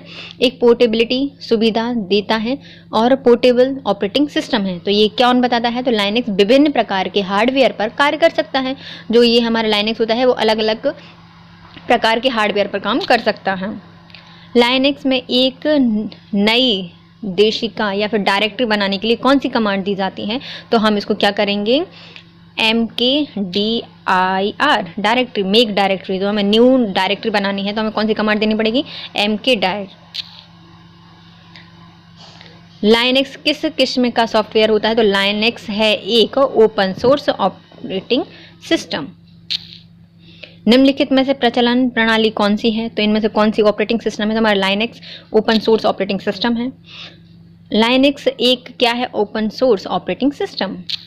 लाइन क्या होती है? ओपन रहती है, कहीं भी बना दो। लाइनेक्स किसका उदाहरण है? तो ओपन सोर्स ऑपरेटिंग सिस्टम का। लाइनेक्स क्या है? एक तो लाइनेक्स है एक ओपन सोर्स सिस्टम सॉफ्टवेयर। क्या होते हैं? लाइनेक्स क्या है? ऑपरेटिंग सिस्टम है जो कि सिस्टम सॉफ्टवेयर है। लाइनेक्स क्या है? एक ऑपरेटिंग सिस्टम का नाम है लाइनेक्स। लाइनेक्स LAMP प्रोग्राम का एक लोकप्रिय वेब सर्वर का सेट है जहां पर ए का क्या तात्पर्य होता है? ए का तात्पर्य होता है अप्रोच। लाइन में लैम्प प्रोग्राम पर कार्य करता है और इसमें ए का मतलब होता है अप्रोच। लाइनेक्स ऑपरेटिंग सिस्टम का शुभांकर कौन है? तो जो लाइनेक्स है उसमें है पेंगुइन। अमेरिकन टेलीफोन एवं टेलीग्राफ कंपनी ने एक ऐसी कंप्यूटर कार्यप्रणाली विकसित की है जो कि बहुजन इस्तेमाल के लिए वातावरण प्रदान करती है? इसे क्या कहा जाता है? तो अमेरिका की टेलीफोन एवं टेलीग्राफ कंपनी है जो कि कंप्यूटर प्रणाली विकसित की है जो कि क्या है, बहुजन इस्तेमाल के लिए वातावरण प्रोवाइड करती है। मतलब बहुत सारे मल्टी यूज़र है ना, वो क्या है हमारा यूनिक्स, किसकी है? अमेरिकी कंपनी है। यूनिक्स ऑपरेटिंग सिस्टम को वर्ष 1970 के दशक में डैश के द्वारा विकसित किया गया था। तो इसको बनाया गया था वेल्स लैब के द्वारा, जो कि अमेरिका की एक कंपनी है। वेल्स लैब के द्वारा यूनिक्स बनाई गई थी। निम्नलिखित में से कौन सिस्टम सॉफ्टवेयर का उदाहरण है? तो सिस्टम सॉफ्टवेयर कौन है? हमारा यूनिक्स और लाइनक्स, ये हमारी सिस्टम सॉफ्टवेयर है। यूनिक्स ऑपरेटिंग सिस्टम किसका एक ट्रेडमार्क है? तो जो यूनिक्स ऑपरेटिंग सिस्टम है ये ट्रेडमार्क है बेल लेबोरेटरीज का। यूनिक्स ऑपरेटिंग सिस्टम को आमतौर पर किस रूप से जाना जाता है? तो जो यूनिक्स ऑपरेटिंग सिस्टम है इसको जाना जाता है multi user operating system. Unix एक प्रकार का क्या है? यह एक मल्टी टास्किंग प्रचलन तंत्र है, मल्टी टास्किंग है और मल्टी यूजर है यूनिक्स, जिसको किसका वो है? तो ये बेल लेबोरेटरीज का सिंबल है, फिर प्रतिनिधित्व करता है। यूनिक्स प्रचलन सिस्टम किसके लिए प्रयुक्त किया गया है? तो ये होता है भैया हमारा बहुप्रयुक्त, मतलब मल्टी यूजर्स है। यूनिक्स ऑपरेटिंग सिस्टम को क्या में लिखा, मतलब डैश में लिखा जाता है? तो जो हमारा यूनिक्स ऑपरेटिंग सिस्टम है इसको लिखा गया है सी लैंग्वेज में। यूनिक्स डैश ऑपरेटिंग सिस्टम है जो कि विंडोज़ 2007 डैश ऑपरेटिंग सिस्टम है। तो हमारा जो विंडोज़ 7 है वो क्या है? तो विंडोज़ 7 है हमारा एकल उपयोगिता, और जो यूनिक्स है वो है मल्टी उपयोगकर्ता, मल्टी यूज़र है हमारा यूनिक्स और सिंगल यूज़र है हमारा विंडोज़। यूनिक्स एक ऑपरेटिंग सिस्टम है जो कि क्या है हमारा मल्टी यूजर्स है और टाइम शेयरिंग भी है। यूनिक्स में प्रोसेस एक क्या है? तो जो यूनिक्स है उसमें प्रोसेस होती है हमारी चलता प्रोग्राम। कैसे प्रोसेस करता है? चलता प्रोग्राम है। लाइनक्स पर आधारित ऑपरेटिंग सिस्टम कौन सा है? तो लाइनक्स पे काम करता है हमारा डेबियन, अवंतुक और फेडोरा। यूनिक्स एक डैश संचालन प्रणाली है या फिर ऑपरेटिंग सिस्टम है, तो ये है हमारा बहु उपयोगकर्ता, मतलब मल्टी यूजर्स है और मल्टीटास्किंग। निम्नलिखित में से कमांड का आउटपुट क्या होता है? तो कमांड का आउटपुट होता है होम डायरेक्टरी में वापसी। कमांड का आउटपुट क्या होता है? तो हमारे होम डायरेक्टरी में वापस आ जाएगी उस आउटपुट दिख के। निम्नलिखित में कौन सा लाइनक्स का कोर हिस्सा है और सभी प्रमुख गतिविधियों के लिए जिम्मेदार है? तो जो हमारा लाइनक्स है उसके लिए जो कोर भाग होता है वो होता है कर्नेल। यूनिक्स प्रणाली सिस्टम में डैश निर्देश का प्रयोग करते हुए एक स्थैतिक लाइब्रेरी निर्मित की जाती है। तो यूनिक्स प्रणाली का प्रयोग करते हुए सिस्टम में डैश निर्देश का प्रयोग करते हुए, मतलब हमें कौन सी इंस्ट्रक्शन देनी है, कमांड देनी है, उसके द्वारा हम एक स्थैतिक लाइब्रेरी निर्मित कर सकते हैं। तो हमें लाइब्रेरी स्थित करनी है या बनानी है तो हमें कौन सी कमांड देनी पड़ेगी? तो हमें देनी पड़ती है AR कमांड का प्रयोग करना पड़ता है लाइनक्स में। कंप्यूटर में डिस्क ऑपरेटिंग सिस्टम DOS है। एक DOS क्या है? हमारा डिस्क ऑपरेटिंग सिस्टम एक प्रोग्राम है जो कि कंप्यूटर के सभी बुनियादी प्रचलनों को लिए नियंत्रित करता है, मतलब जितने भी उसके प्रचलन होते हैं उनको क्या करता है? नियंत्रित करता है ऑपरेटिंग सिस्टम। DOS का पूर्ण रूप क्या होता है? तो DOS का पूर्ण रूप होता है डिस्क ऑपरेटिंग सिस्टम। DOS का अर्थ क्या होता है? डिस्क ऑपरेटिंग सिस्टम, डिस्क संचालन प्रणाली। MS-DOS का सर्वप्रथम विमोचन किस वर्ष किया गया था? तो MS-DOS है उसका सबसे पहले विमोचन किया गया था हमारे 1981 में। देखो DOS कैसे बनता है? डॉन तो रहता है कैसे? ठाठ से, तो बन जाएगा 8, और एक शहर में एक ही डॉन हो सकता है, तो 81 में इसकी स्थापना की गई थी। MS-DOS को सबसे पहले लाया गया था। सब डायरेक्टरी बनाने के लिए किस MS-DOS कमांड का प्रयोग करना पड़ता है? तो यदि हमें सब डायरेक्टरी बनानी है तो हमें कमांड देनी पड़ती है MK dir directory, make directory है ना, तो MKdir कमांड देनी पड़ती है, तो MS-DOS में नई डायरेक्टरी बन जाती है, ये सब डायरेक्टरी बन जाती है। MS-DOS में स्क्रीन साफ या क्लियर करने के लिए हमें किस कमांड का प्रयोग करना पड़ता है?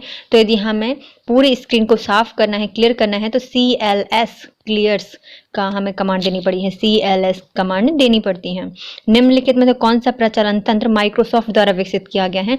मतलब ऐसा कौन सा ऑपरेटिंग सिस्टम है जो कि माइक्रोसॉफ्ट के द्वारा बनाया गया है? तो माइक्रोसॉफ्ट के द्वारा बनाया गया है MS डॉस, जिसको 1981 में इसको बनाया गया था। निम्नलिखित में कौन सी डिस्क प्रचालन तंत्र या फिर डॉस कमांड है? तो इसमें कौन सी डॉस की कमांड है? तो ये है हमारी फॉर्मेट, एक डॉस की कमांड है। डॉस कमांड में ग्रेटर देन चिन्ह किस लिए प्रयुक्त किया जाता है? तो ग्रेटर देन का प्रयोग किया जाता है हमें डायरेक्टरी आउट के लिए। जो रीडायरेक्टर होता है उसमें आउटपुट के लिए हम इसका प्रयोग करते हैं। तो यदि हमें रीडायरेक्टर में आउटपुट चाहिए है तो हम क्या करते हैं? ग्रेटर देन का प्रयोग करते हैं। डॉस के तहत एक कंप्यूटर फाइल के प्राथमिक नाम की स्वीकृत अधिकतम लंबाई क्या होती है? तो एक कंप्यूटर फाइल की प्राथमिक नाम की स्वीकृत लंबाई होती है हमारी 8। MS DOS एक ऑपरेटिंग सिस्टम है जो उपयोगकर्ता और डैश थ्रेड को सपोर्ट करता है। तो ये क्या होता है? हमारा जो डिस्क ऑपरेटिंग सिस्टम है एक सिंगल यूजर प्रोग्राम है जो कि प्रोसेस और सिंगल थ्रेड को सपोर्ट करता है। किस को करता है? सिंगल यूजर ऑपरेटिंग सिस्टम है और प्रोसेस और सिंगल थ्रेड को सपोर्ट करता है। IBM DOS क्या है? तो IBM DOS है एक मल्टी यूजर ऑपरेटिंग सिस्टम। पहला ऑपरेटिंग सिस्टम सिंगल यूजर था, लेकिन IBM का जो बनाया था वो क्या था? मल्टी यूजर ऑपरेटिंग सिस्टम था।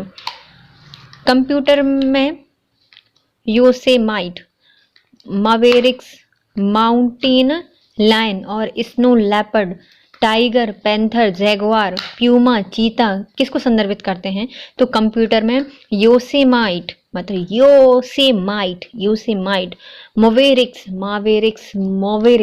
मावेरिक्स और माउंटेन लायन। तो माउंटेन पर लायन जहाँ पर पड़ती है स्नो और मिलेंगे मतलब क्या होते हैं?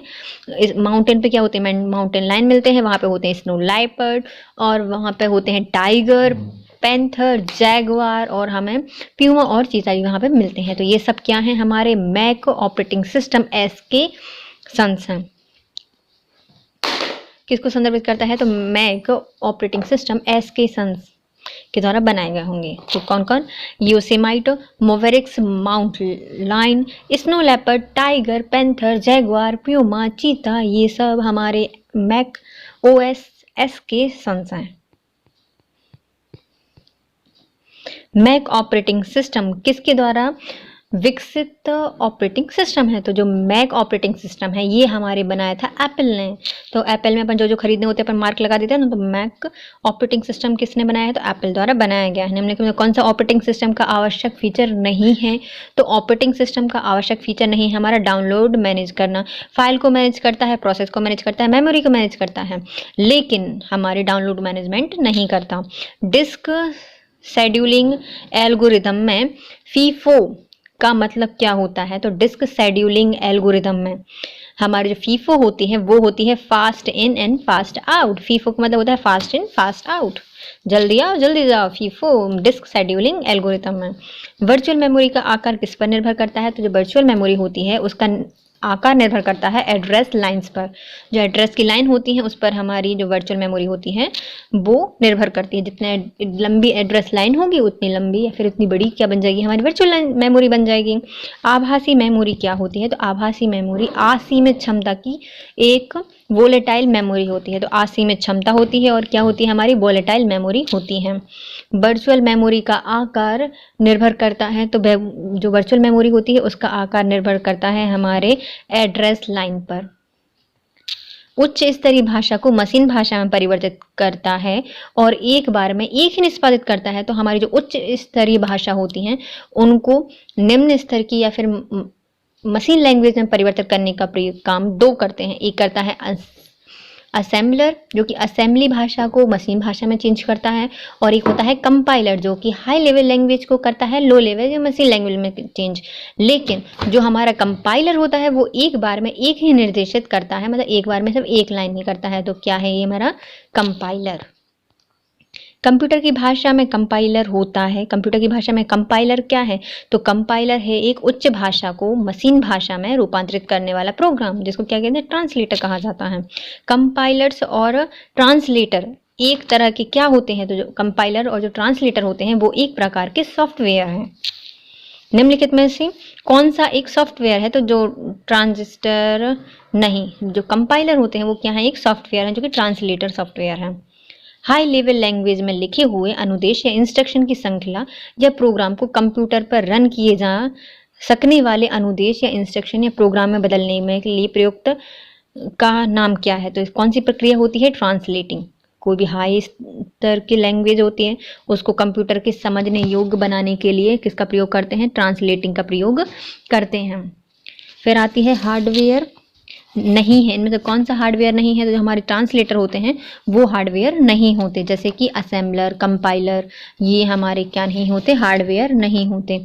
निम्नलिखित में से कौन सिस्टम सॉफ्टवेयर है, तो कौन सा सिस्टम सॉफ्टवेयर है, तो सिस्टम सॉफ्टवेयर है हमारे कंपाइलर।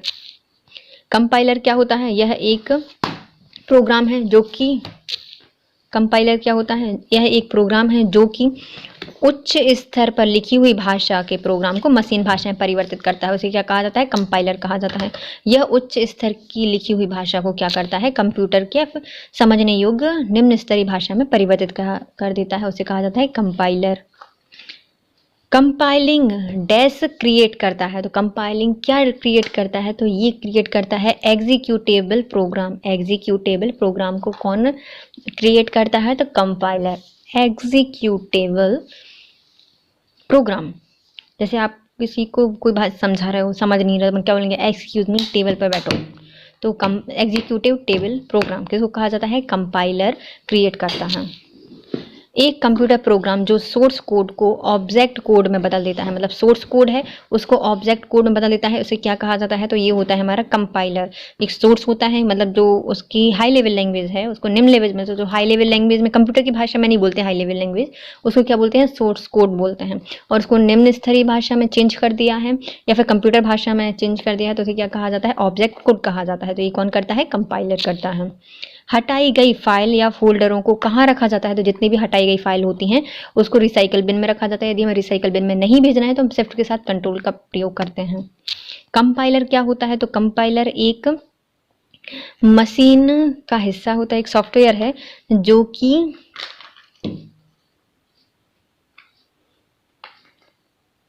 सूचनाओं में भंडारित करता है। नहीं, गलत है, ये अंकी गलत करता है, ये तो भैया कट गया होगा, क्योंकि कंपाइलर क्या होता है, उच्च स्तरीय भाषा को निम्न स्तर में बदल देता है। कंपाइलर क्या होते हैं, तो कंपाइलर होते हैं अपने सॉफ्टवेयर। उस प्रोग्राम का नाम क्या है जो कि स्रोत कोड या फिर सोर्स कोड को ऑब्जेक्ट कोड में बदलता है, ये हमारा कंपाइलर। निम्न त्रुटियों में से किसमें कंपाइलर द्वारा पहचान की जाती है, तो कंपाइलर क्या होता है, कंपाइलर की जो त्रुटि, मतलब निम्न त्रुटियों में से किसकी कंपाइलर द्वारा पहचान की जाती है, तो किन त्रुटियों को हमारा कंपाइलर पहचान लेता है, तो जो लॉजिकल त्रुटियां होती हैं उनको पहचान लेता है। लॉजिकल त्रुटि सभी की होती है तो वो क्या कर लेता है, वहां से पहचान लेता है, क्या करता है, लॉजिकल त्रुटियों को पहचान लेता है। कौन, हमारा कंपाइलर। कौन कंपाइलर का भाग नहीं है, तो कंपाइलर का भाग कौन नहीं होता, लिंकर नहीं होता, बल्कि सिमेटिक एनालाइजर होता है, कोड जनरेटर होता है और लॉजिकल एनालाइजर होता है। तो क्या होता है, सिमेटिक एनालाइजर, सिमेटिक चेंज करता है, मतलब चेक करता है, तो एनालाइज करता है, कोड को जनरेट करता है, और लॉजिकल एनालाइजर होता है, लॉजिकल का एनालाइज करता है, कोड जनरेट करता है, और सिमेटिक एनालाइजर होता है। ऑपरेटिंग सिस्टम में कंपाइलर के संदर्भ में RTL का पूर्ण रूप क्या होता है, RTL का रूप होता है run time library. Run time library का फुल फॉर्म किस में प्रयोग किया जाता है, तो कंपाइलर में किया जाता है, रन टाइम लाइब्रेरी। एक समय में एक कथन को कन्वर्ट और एग्जीक्यूट करता है, तो एक बार में सिर्फ एक ही शब्द को या कथन को कन्वर्ट करता है, वो होता है हमारा इंटरप्रेटर। एक इंटरप्रेटर मशीन कोड में प्रोग्राम का अनुवाद किस में करता है, जो हमारा इंटरप्रेटर होता है वह मशीन कोड में प्रोग्राम का अनुवाद करता है एक समय में एक लाइन को। डैश वॉइस डाटा को शब्दों में इंटरप्रेट कर सकता है और यह कंप्यूटर समझा सकता है, तो ये क्या करता है,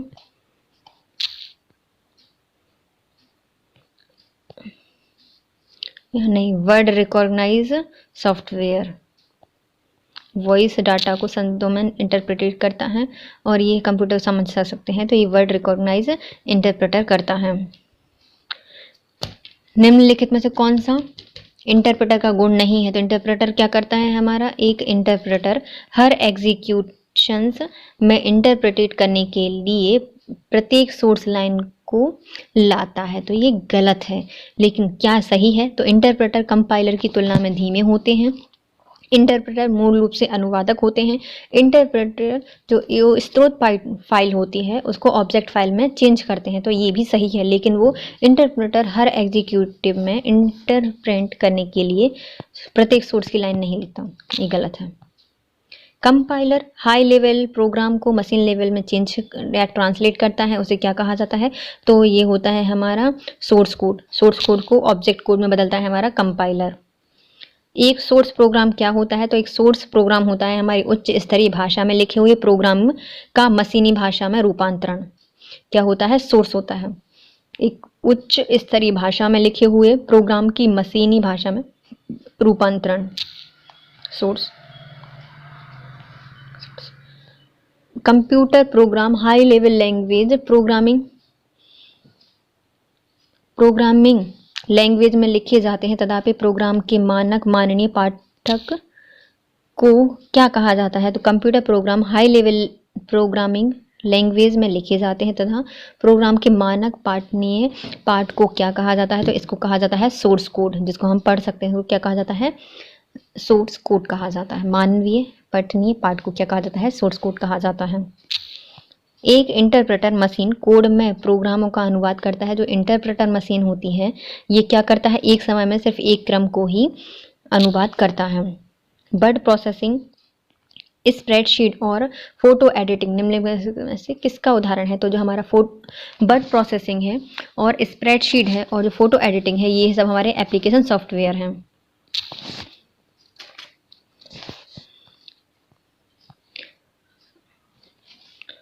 सॉफ्टवेयर टूल्स जो प्रयोक्ता को विशिष्ट प्रयोजन के लिए कंप्यूटर से इंटरेक्ट करने देते हैं उन्हें क्या कहा जाता है? ऐसे सॉफ्टवेयर टूल्स जो किसी प्रयोक्ता मतलब यूजर्स को किसी विशेष प्रयोजन मतलब स्पेशल प्रोसेसिंग के लिए कंप्यूटर से इंटरेक्ट करने देता है उन्हें क्या कहा जाता है? उन्हें एप्लीकेशन कहा जाता है। जो नॉर्मल होती हैं, नॉर्मल करने के लिए उसमें क्या कहा जाता है? यदि हमें इंटरेक्ट करना है कंप्यूटर से, किसी यूज़र को कंप्यूटर से इंटरेक्ट करना है तो किया जाता है सॉफ्टवेयर का प्रयोग, है ना। तो सॉफ्टवेयर में भी एप्लीकेशन जो सॉफ्टवेयर होते हैं वो स्पेशल प्रयोजन के लिए किए जाते हैं। एप्लीकेशन सॉफ्टवेयर को निम्नलिखित में से विभिन्न उद्देश्यों हेतु प्रयोग किया जाता है। जो एप्लीकेशन सॉफ्टवेयर होते हैं तो ये क्या होते हैं? पहले तो हो गए ये व्यापारिक टूल्स के रूप में उपयोग किए जाते हैं। जैसे कि हमारे ऐप होती हैं वो क्या होती हैं? व्यापारिक टूल्स होती हैं। और यह संचार की सुविधा भी देता है, तो ये भी सही है, हमारी संचार की सुविधा भी देता है। क्रियाओं के निर्माण एवं विलोपन संचालित करने हेतु किया जाता है, तो ये तो नहीं है। हमारी निर्माण की क्रिया हम कैसे करेंगे? नहीं कर सकते। बैकअप सिस्टम प्रदान करता है, तो वो तो हमारे करता है लेकिन सभी नहीं करते। हमें क्या क्या देखा है? व्यापारिक टूल्स होते हैं और जो संचार की सुविधा प्रोवाइड करता है वो क्या होते हैं? एप्लीकेशन सॉफ्टवेयर होते हैं। निम्नलिखित में से कौन सा सॉफ्टवेयर कंप्यूटर से जानकारी एकत्रित करता है और उन्हें मैन इन द मिडिल को संचारित करता है? मैन इन द मिडिल को संचारित कौन करता है? तो ये करता है हमारा स्पाईवेयर। एक कंप्यूटर सॉफ्टवेयर है और कंप्यूटर से जानकारी एकत्रित करता है और man in the middle, man कहाँ है? सबके बीच में है, ऐसा करता है, तो ये स्पाईवेयर मतलब मैन के बीच में होता है, तो स्पाईवेयर। बाहरी डीवीएमएस के लिए एक उदाहरण है। तो बाहरी डीवीएमएस क्या होती है? हमारी ऑरेकल डाटाबेस मैनेजमेंट सिस्टम क्या है? ऑरेकल। निम्नलिखित में कौन सा डाटाबेस मैनेजमेंट सिस्टम नहीं है? तो डाटाबेस मैनेजमेंट सिस्टम कौन सा नहीं है? तो कॉस्मोस नहीं है। लेकिन अब है कौन कौन? तो हमारा है सेफ, हाना, साइबेस और माई एक्सक्यूएल। तो हमारे हमारा डाटाबेस मैनेजमेंट सिस्टम, डाटा रखना है, उसको मैनेज करना है, तो हम क्या करेंगे? साईं भगवान से बोलेंगे भगवान जी हमारी हेल्प कर दो, तो साफ़ कर देंगे सारी जगह और जब बैठाएंगे इसको अपनी माई को बिठा लेंगे। तो सैफ खाना साफ़ हो गया, साईं बेस और माई एक्सक्यूएल, ये सब क्या है? हमारे डाटाबेस मैनेजमेंट सिस्टम। DVMS। निम्न में से DVMS की पहचान कीजिए। तो कौन सा DVMS है? तो हमारा DVMS है MS एक्सेस। एक्सेस क्या है हमारी? DVMS।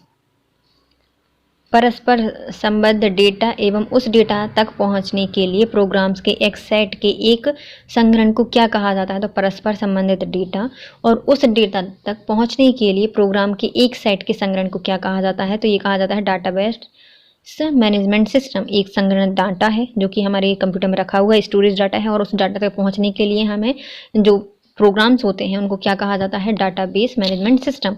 निम्नलिखित में से क्या एक एंटीवायरस सॉफ्टवेयर है? तो एंटीवायरस वायरस के अगेंस्ट में लगता है, तो ये होता है हमारा अवीरा। एंटीवायरस क्या है हमारा? अवीरा। वीर है ना, अवीरा। तो हो गया कौन? अवीरा। डैश मैनुअल आपको यह बताता है कि एक सॉफ्टवेयर प्रोग्राम का यूज़ कैसे करना है। तो हमें क्या बताता है? तो एक मैनुअल आपको बताता है कि सॉफ्टवेयर प्रोग्राम को यूज़ कैसे करना है। तो ये बताता है हमारा यूज़र। यूज़र हमारे मैनुअल को क्या बताता है? यूज़र मैनुअल आपको यह बताता है, जो यूज़र मैनुअल होता है वो हमें ये बताता है कि सॉफ्टवेयर प्रोग्राम कैसे यूज़ करना है। निम्नलिखित में से कौन एक डेटाबेस प्रबंधन तंत्र या फिर मैनेजमेंट सिस्टम है? तो हमारा जो डाटाबेस मैनेजमेंट सिस्टम है वो है MS एक्सेस और ओपन सोर्स कल का ये सब क्या है? ओपन ऑफिस कालक क्या है हमारे? ये डाटाबेस मैनेजमेंट सिस्टम। तो डाटाबेस मैनेजमेंट सिस्टम कौन है? MS access.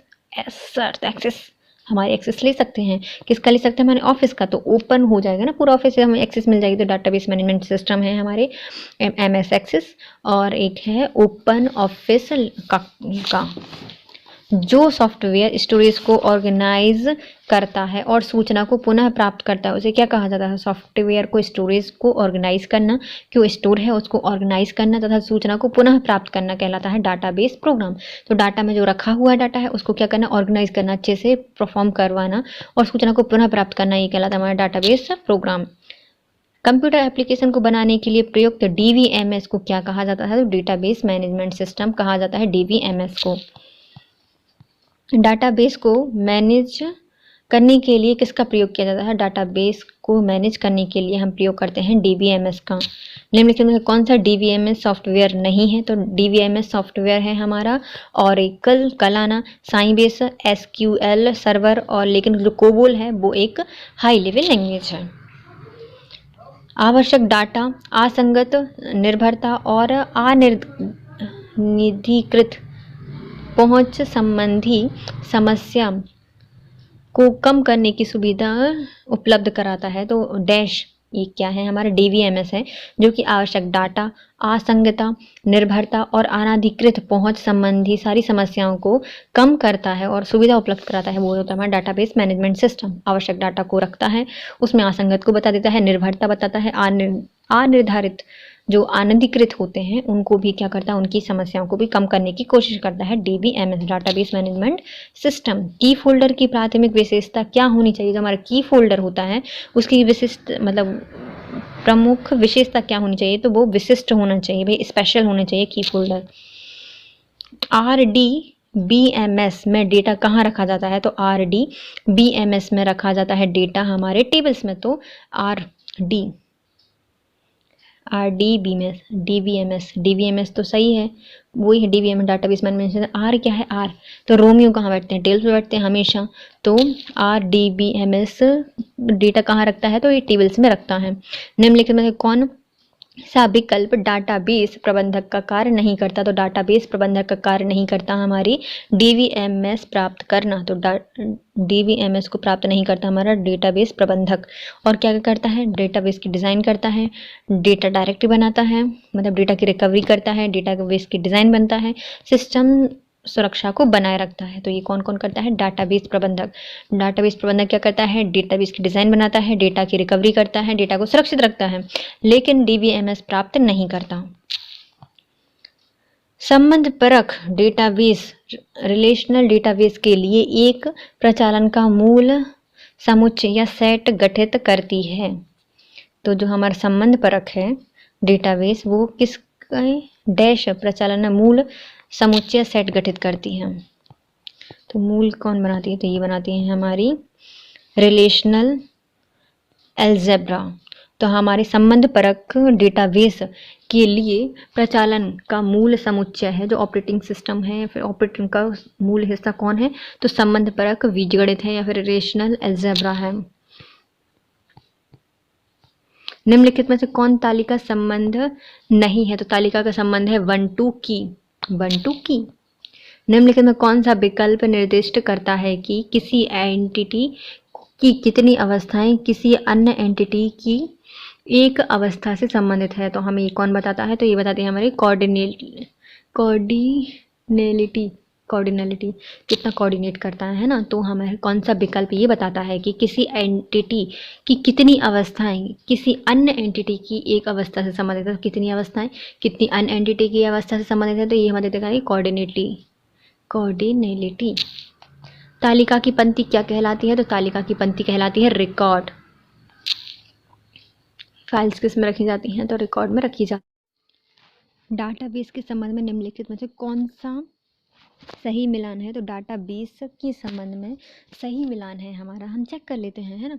नेटवर्कड DBMS, तो नेटवर्क से चलने वाले जो DBMS होते हैं वो क्या होते हैं, तो ये होते हैं शाखाओं को साझा करने वाले कई पेड़ की तरह दिखता है। तो जो हमारा नेटवर्क से संबंधित DBMS होता है वो क्या होता है, शाखाओं को साझा करने के लिए एक कई पेड़ों की तरह दिखता है, संतानों की कई माता पिता हैं और माता पिता के कई संतानें हैं, तो ये हमें कौन बताता है, नेटवर्क DBMS बताता है। फिर आता है हमारा सेकंड RDBMS। तो ये क्या था हमारा, आर कहाँ पे होते हैं, RDBMS हमें टेबल्स के रूप में दिखाता है ना। तो टेबल्स कहाँ है, अद्वितीय कुंजियों द्वारा डाटा पुनः प्राप्त होता है और मेल खाते कुंजियों के माध्यम से व्यक्त संबंध को कौन बताता है, RDBMS बताता है। फिर रिलेशनल DBMS क्या बताता है हमें, डाटा पुनः प्राप्त होना, डाटा पुनः प्राप्त किया जा सकता है और मेल खाते कुंजियों के माध्यम से व्यक्त करते हैं। जो मेल खाते होते हैं वो कैसे दिखते हैं, हमें कुंजियों के माध्यम से व्यक्त किए जा सकते हैं। नेक्स्ट है हमारा ODBMS। तो ये क्या होते हैं, ODBMS होते हैं हमारे, हाँ, यह डेटा पर कार्यवाही करने वाले ऑब्जेक्ट्स होते हैं और ऑपरेशन संग्रहित करते हैं। ये क्या करते हैं, हमारे डेटा पर कार्यवाही करने वाले ऑब्जेक्ट होते हैं और ऑपरेशनल संग्रहित करते हैं। जितने भी ऑब्जेक्ट हैं और जो प्रोग्राम्स हैं या ऑपरेशंस हैं वो इनको संग्रहित करता है।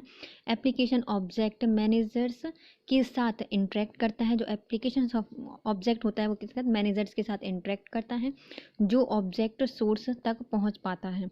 इसके लिए ऑब्जेक्ट सोर्स के माध्यम से कार्य करता है। तो जो हमारे ODMS होते हैं, ODMS क्या होते हैं, डाटा पर कार्यवाही करने वाले एक ऑब्जेक्ट होते हैं और ऑपरेशनल संग्रहित करते हैं। एप्लीकेशन ऑब्जेक्ट मैनेजर्स के साथ इंटरेक्ट करते हैं जो कि ऑब्जेक्ट सोर्स तक पहुंच प्राप्त कराने के लिए ऑब्जेक्ट सोर्स के माध्यम से कार्य करते हैं। नेक्स्ट है हमारा ORDBMS। तो ORDBMS क्या होता है, यह मुख्य रूप से एक रिलेशनल संरचना होती है जिसमें ऑब्जेक्ट ओरिएंटेड की विशेषता होती है। तो ORDBMS क्या होते हैं, यह एक रिलेशनल संरचना होती है जिसमें ऑब्जेक्ट ओरिएंटेशन की विशेषता उपलब्ध होती है। निम्नलिखित में कौन सा एक मान्य रिलेशन ऑपरेशन नहीं है, तो इनमें से कौन सा मान्य रिलेशन ऑपरेशन नहीं है, तो ये है हमारा डिलीट, है ना, डिलीट। ये कौन सा एक मान्य रिलेशन ऑपरेशन नहीं है। और कौन कौन से हैं, तो क्रिएशंस प्रोडक्ट है, इंटरसेक्शन है और यूनियन है, इंटरसेक्शन है और करेक्शंस प्रोडक्ट है। एक रिलेशन डाटा मॉडल में निम्नलिखित विकल्प में से कौन सा वर्णन करता है कि क्वेरी करने के लिए डेटा की तोड़ या जोड़ कैसे की जाती है, तो हमें कौन सा एक रिलेशन डाटा मॉडल ये बताता है कि विकल्प मतलब ये वर्णन करता है कि क्वेरी करने के लिए क्वेरी करने के लिए हम डाटा की तोड़ या जोड़ सकते हैं। तो ये कौन बताते हैं हमें? ऑपरेशंस बताते हैं कि हम अपने डाटा को तोड़ जोड़ सकते हैं, ये कैसे कर सकते हैं। किसी विशिष्ट उपयोगकर्ता या भूमिका में विशेषताओं या विशेषाधिकार को हटाने के लिए निम्नलिखित में से किस कमांड का प्रयोग किया जाता है? तो किसी विशिष्ट उपयोगकर्ता या भूमिका में विशेषाधिकार को हटाने के लिए, मतलब स्पेशल जो कैरेक्टर होते हैं उनको हटाने के लिए किस कमांड का प्रयोग करते हैं? तो हमें इसके लिए करना पड़ता है रिवॉक। हमें स्पेशल कैरेक्टर या फिर विशेषाधिकार को हटाने के लिए हम उसे उपयोग करता है भूमिका से विशेषाधिकार को हटाने के लिए हम क्या का प्रयोग करते हैं? रिवॉक का प्रयोग करते हैं। डैश खोज को तेजी से लाने के लिए उपयोग किया जाता है। तो किसका प्रयोग करते हैं हम खोज को तेजी से लाने के लिए? तो हम करते हैं इंडाइस का। इंडाइस का प्रयोग हम क्या करते हैं? खोज को तेजी से लाने का प्रयोग करते हैं इंडाइस से। टेबल की पंक्तियों को अद्भुत ढंग से पहचानने वाले गुण कौन सी की कहलाती है? तो टेबल की पंक्तियों को अद्भुत ढंग से पहचानने के लिए किस कुंजी का प्रयोग किया जाता है? तो ये होती है हमारी प्रथम कुंजी। जो हमारे पंक्ति होते हैं, टेक्स्ट होते हैं, टेबल की पंक्ति होती है, उसको यदि हमें पहचानना है अच्छे से, अद्भुत ढंग से पहचानना है, तो हमें प्रथम कुंजी का प्रयोग करना पड़ता है। डेटा मॉडलिंग में निम्नलिखित में कौन सा एक एंटिटी के रूप में नहीं जाना जाता था? तो डेटा मॉडलिंग में एंटिटी के रूप में नहीं जाना जाती गति। कर्मचारी जाने जाते हैं, कार जाने जाते हैं, पुस्तक एक एंटिटी होती हैं। एक संबंधपरक डेटाबेस में डेटा रिडंडेंसी को कम करने की प्रक्रिया क्या कहलाती है? तो एक संबंधपरक डेटाबेस में डेटा रिडंडेंसी को कम करने के लिए जानी जाती है वो हमारी होती है नॉर्मलाइजेशंस। तो नॉर्मलाइजेशन क्या होती है? एक संबंधपरक डेटाबेस है जिसमें डेटा रिडंडेंसी को कम करने की प्रक्रिया होती है, बार बार ना डंडा हो जाए। तो रिडंडेंसी को कम करने का प्रयोग किस में किया जाता है? नॉर्मलाइजेशन में किया जाता है। एक डेटाबेस में फील्ड क्या होती है? तो एक डेटाबेस में फील्ड होती है हमारी जानकारियों की श्रेणी। फील्ड क्या होती है? हमारी जानकारियों की श्रेणी होती है। परस्पर संबंधित रिकॉर्ड के समूह को क्या कहा जाता है? तो परस्पर संबंधित जो रिकॉर्ड होते हैं उनके समूह को कहा जाता है इनमें से कुछ नहीं। ऑरेकल क्या होता है? तो ऑरेकल है हमारा एक डाटा सॉफ्टवेयर। डाटा सॉफ्टवेयर है ऑरेकल। निम्नलिखित में कौन सा विंडोज़ अनुप्रयोग या एप्लीकेशन आपको पाठ्य फाइल को निष्पादित करने की अनुमति देता है? तो कोई भी विंडो एप्लीकेशन जो कि हमारे जो पाठक होते हैं उनको फाइल को संदर्भित करने के लिए देता है अनुमति, तो ये होता है हमारा टेक्स्ट एडिटर। फाइल को मतलब चेंज करने के लिए, संपादित करने की अनुमति देता है, तो ये है टेक्स्ट एडिटर्स। निम्नलिखित में से डेटाबेस मैनेजमेंट का उदाहरण कौन सा है? तो डेटाबेस मैनेजमेंट का उदाहरण है हमारा पैराडॉक्स। डेटा मैनेजर है क्या है? पैराडॉक्स। पैराडॉक्स हमारा डॉक्स पैराडॉक्स डेटाबेस मैनेजर है पैराडॉक्स। इंफॉर्मेशन की स्टोरेज और रिट्रीवल को ऑर्गेनाइज करने का वाला सॉफ्टवेयर कौन सा है? तो किसी भी इंफॉर्मेशन को स्टोर करना है, उसको रिट्रीवल करना है, तो हमें करना पड़ेगा डेटा वेयर हाउस का प्रयोग। हमें हमारी फसल के लिए जो हमारे अनाज होते हैं उनको हम स्टोर कहाँ करते हैं? वेयर हाउस में करते हैं। तो हमारे कंप्यूटर में भी कुछ ऐसा होगा कि जो हमारी इंफॉर्मेशन को स्टोर करता है और रिट्रीवल करता है, तो वो होता है हमारा data ware house.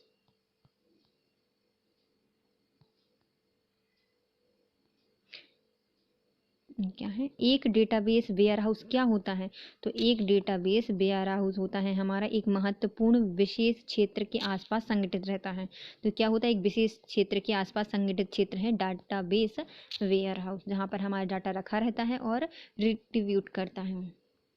Dash database में डेटा के लिए भौतिक भंडारण की प्राथमिक इकाई होती है। तो हमारे डैश डाटाबेस के डाटा के लिए भौतिक भंडारण इकाई क्या होती है? टेबल। हमारी भौतिक नॉर्मल हम कहाँ रख सकते हैं? टेबल पर रख सकते हैं। तो प्राथमिक इकाई कौन सी है हमारी? टेबल। सॉफ्टवेयर एप्लीकेशन के संदर्भ में CRM का अर्थ क्या होता है? तो सॉफ्टवेयर एप्लीकेशन में जो CRM होता है वो होता है हमारा customer relationship management. Customer relationship management CRM होता है। कस्टमर का रिलेशनशिप देखते हैं मैनेजमेंट के साथ कैसा है। DTP का फुल फॉर्म क्या होता है? DTP का होता है desktop publishing. Desktop publishing DTP का फुल फॉर्म होता है। डेस्क का प्रयोग करके टेक्स्ट को बहुत दक्षता से इंटर और एडिट किया जा सकता है। तो डैश का प्रयोग हम क्या करते हैं, टेक्स्ट को बहुत दक्षता के साथ इंटर कर सकते हैं और एडिट कर सकते हैं। तो ये करते हैं हम डेस्कटॉप पब्लिशिंग के द्वारा। डेस्कटॉप पब्लिशिंग के द्वारा हम करते हैं। डेस्कटॉप पब्लिशिंग क्या होती है, तो DTP। CAD कैट का ग्रुप क्या होता है, तो CAD का फुल फॉर्म होता है computer aided design. CAD is equal to computer aided design. Cat का अर्थ क्या होता है, तो कंप्यूटर एडेड डिज़ाइन।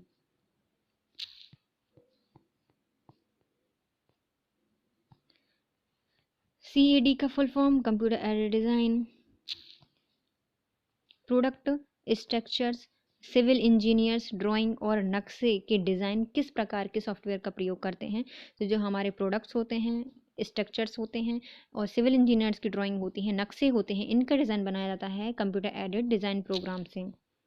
GIF का फुल फॉर्म क्या होता है, तो GIF का फुल फॉर्म होता है graphical interchange format. Graphical interchange format, graphical interchange format. निम्नलिखित में से किस क्षेत्र में स्प्रेडशीट सॉफ्टवेयर अधिक प्रयोग की जाती है, तो स्प्रेडशीट का प्रयोग हम सबसे ज़्यादा किस में करते हैं, तो ये सांख्यिकी में किया जाता है। एक ही डाटा को कई जगह पर सेव करना क्या कहलाता है, तो एक ही डाटा है, हम उसको कई जगह पर सेव कर रहे हैं, तो ये कहलाती है रिडंडेंसी। और इसको कम करने के लिए हम क्या करते हैं, नॉर्मलाइजेशन करते हैं। निम्नलिखित में से कौन सा एक विशेष प्रयोजन एप्लीकेशन सॉफ्टवेयर है, तो एप्लीकेशन सॉफ्टवेयर कौन सा है, तो एप्लीकेशन सॉफ्टवेयर है हमारा पेरोल प्रणाली। पेरोल प्रणाली क्या है, एक एप्लीकेशन सॉफ्टवेयर है विशेष प्रकार की, तो पेरोल सिस्टम। नोटपैड में अगले शब्द की शुरुआत में कर्सर को स्थानांतरित करने के लिए कौन सी शॉर्टकट की का प्रयोग करना पड़ेगा।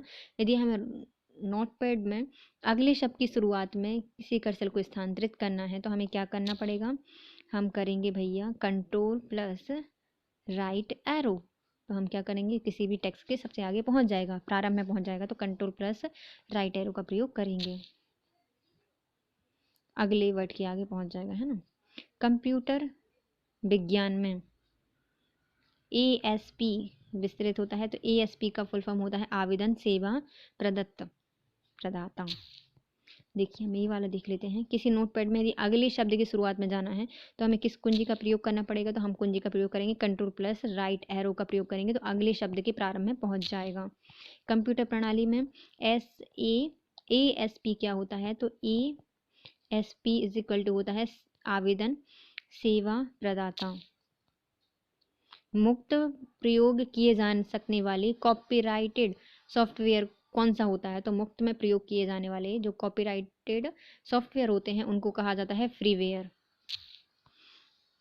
किस प्रकार का सॉफ्टवेयर मुफ्त विस्तृत होता है, जबकि आगे प्रयोग करने के लिए प्रयोक्ता को कुछ रकम अदा करनी पड़ती है, तो ऐसे कौन से सॉफ्टवेयर होते हैं जो मुफ्त में वितरित किए जाते हैं, लेकिन उनका प्रयोग करना है, आगे यदि प्रयोग करना है तो प्रयोक्ता को कुछ रकम अदा करनी पड़ती है, तो ये होते हैं हमारे शेयरवेयर। API का फुल फॉर्म क्या होता है, तो application program interface. Application program interface. GIS किसका लघुतम रूप है, ग्राफिकल इंफॉर्मेशन सिस्टम। GIS का फुल फॉर्म होता है। सामान्य उद्देश्य में सॉफ्टवेयर का उदाहरण क्या है, तो सॉफ्टवेयर हमारे क्या होते हैं, एक MS एक्सेल भी हमारा सॉफ्टवेयर है, MS विंडो भी है और फोटोशॉप भी, ये सब हमारे सॉफ्टवेयर हैं, सामान्य उद्देश्य के लिए बनाए गए हैं। नोटपैड का प्रयोग करके बनाए गए प्रलेख में वर्तमान समय और दिनांक प्रविष्ट करने के लिए किसका शॉर्टकट की का प्रयोग करना पड़ेगा, तो हमने जो नोटपैड में एक टेक्स्ट बनाया है उसमें हमें वर्तमान का समय और आज की डेट डालनी है, तो हमें क्या करना पड़ेगा, तो कंट्रोल नहीं, सिर्फ नॉर्मल हम F5 का प्रयोग कर देंगे, तो क्या हो जाएगी हमारी डेट और समय उसमें डल जाएगा, है ना। तो हमें नोटपैड में यदि हमें वर्तमान समय और दिनांक को प्रविष्ट करना है तो हमें F5 का प्रयोग करना पड़ता है। नोटपैड में फाइंड और रिप्लेस के लिए किस शॉर्टकट की का प्रयोग करना पड़ता है, तो फाइंड करना है और रिप्लेस करना है तो हम कमांड प्रयोग करेंगे कंट्रोल प्लस H। Ctrl+H का प्रयोग करेंगे कमांड को ढूंढने के लिए और फाइंड करने के लिए, मतलब किसी वर्ड को फाइंड करने के लिए और रिप्लेस करने के लिए। तो हम ऊपर से ढूंढेंगे और नीचे से उसको क्या करेंगे, रिप्लेस कर देंगे। तो बन गया ना H। Microsoft paint program dash के लिए प्रयोग किए जाते हैं और पेंट होते हैं वो हमारे ड्राइंग पिक्चर्स के लिए प्रयोग किए जाते हैं। निम्नलिखित में से कौन सा प्रस्तुतीकरण सॉफ्टवेयर नहीं है? तो प्रस्तुतीकरण सॉफ्टवेयर नहीं है हमारा माइक्रोसॉफ्ट एक्सेस नहीं है, बल्कि स्लाइड शार्क है, माइक्रोसॉफ्ट पावर पॉइंट है और ओपन ऑफिस इम्प्रेस। ये सब हमारे क्या है, एक प्रशस्ति या प्रेजेंटेशन सॉफ्टवेयर है। कौन कौन सा है? Slide shark, Microsoft PowerPoint और open office impress. Microsoft access database में कौन सा विकल्प लक्ष्य या ऑब्जेक्ट को इंगित नहीं करता? तो ऐसा कौन सा एक्सेस या डाटाबेस है जो कि हमारे विकल्प या लक्ष्य ऑब्जेक्ट को इंगित नहीं करता? तो ये होता है हमारा कार्य प्रपत्र वर्कशीट। कार्य प्रपत्र वर्कशीट क्या होती है? माइक्रोसॉफ्ट एक्सेस डाटाबेस, जिसमें ऑब्जेक्ट को इंगित नहीं करता। तो किसको नहीं करता? ये हमारी वर्कशीट को नहीं इंगित करता।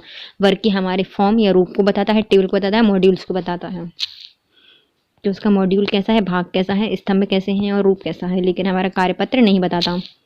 MS पेंट में मेनू में टेक्स्ट टूल विकल्प को किस अक्षर डैश मिलता है? तो यदि हमें MS पेंट में मेन्यू में टेक्स्ट लिखना है तो हमें कैपिटल A का मिलता है वहाँ पर विकल्प। विज्ञापन उपलब्ध कराने वाला सॉफ्टवेयर पैकेज क्या कहलाता है? जो हमें विज्ञापन उपलब्ध कराता है ऐसा सॉफ्टवेयर पैकेज कौन सा है? तो ये है हमारा एडवेयर।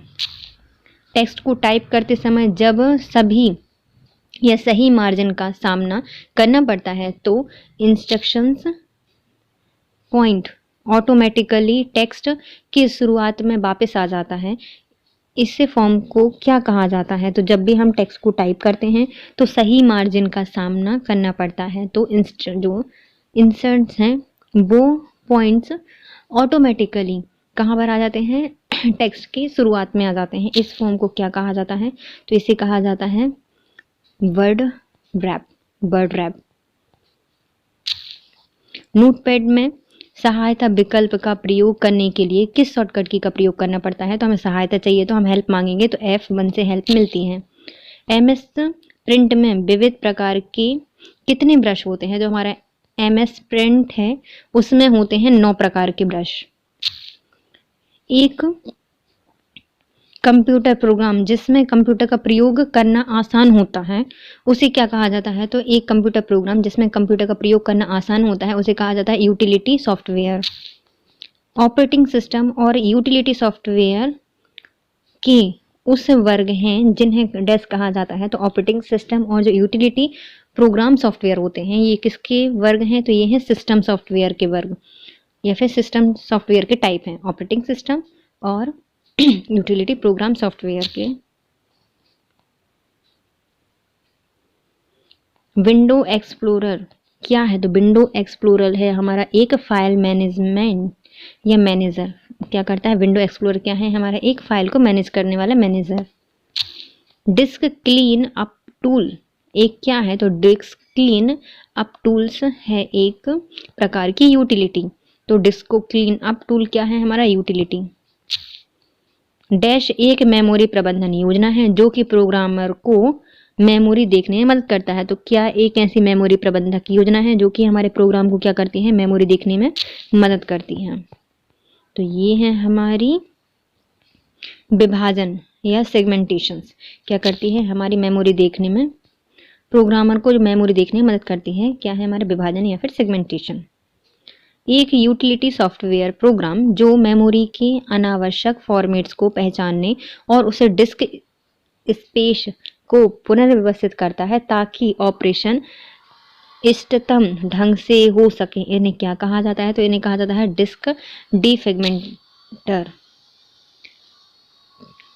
तो एक यूटिलिटी सॉफ्टवेयर प्रोग्राम को मेमोरी में अनावश्यक फॉर्मेट को पहचानता है, मतलब मेमोरी में जो अनावश्यक प्रोग्राम्स हैं या फिर फॉर्मेट्स हैं उनको पहचान लेता है और डिस्क स्पेस को पुनर्व्यवस्थित करता है। तो जितना भी स्पेस बचा है उसको फिर से अच्छे से मैनेज कर देता है ना, व्यवस्थित कर देता है ताकि ऑपरेटिंग सिस्टम या फिर जो ऑप्शंस हैं ऑपरेशन हैं वो इष्टतम ढंग से हो सकें, तो हमारे जो प्रोग्राम है वो अच्छे से चल सकें। ये कौन करता है? तो डिस्क डिफ्रेगमेंटर इसका प्रयोग करता है। तो हमारा डिस्क को क्या करता है? डिस्क डिफ्रेगमेंटेट कर देता है, उसके हर फॉर्मेट को बता देता है। क्या करता है? हमारी मेमोरी में जितना भी अनावश्यक फॉर्मेट है उनको पहचानता है, उनको पुनर्व्यवस्थित करता है, ताकि जो हमारे ऑपरेशंस हैं वो अच्छे से चल सकें। तो ये होता है हमारा डिस्क डिफॉर्मेंटर। निम्नलिखित में कौन एंटीवायरस सॉफ्टवेयर नहीं है? तो एंटीवायरस सॉफ्टवेयर नहीं है हमारा कोबोल, ये हाई लेवल लैंग्वेज है। नॉर्टन, मैकर्फी और कैस्पेक्सी ये भी क्या है? हमारे एंटी मतलब वायरस हैं, मतलब नहीं है। कोबोल क्या है? एक हाई लेवल लैंग्वेज है जो कि एंटीवायरस नहीं है। एंटीवायरस सॉफ्टवेयर को नियमित रूप से अपडेट किया जाता है। तो जो हमारे एंटीवायरस होते हैं उनको अपडेट करने के लिए क्यों किया जाता है? क्योंकि नए वायरस को ज्ञात नहीं हो पाता।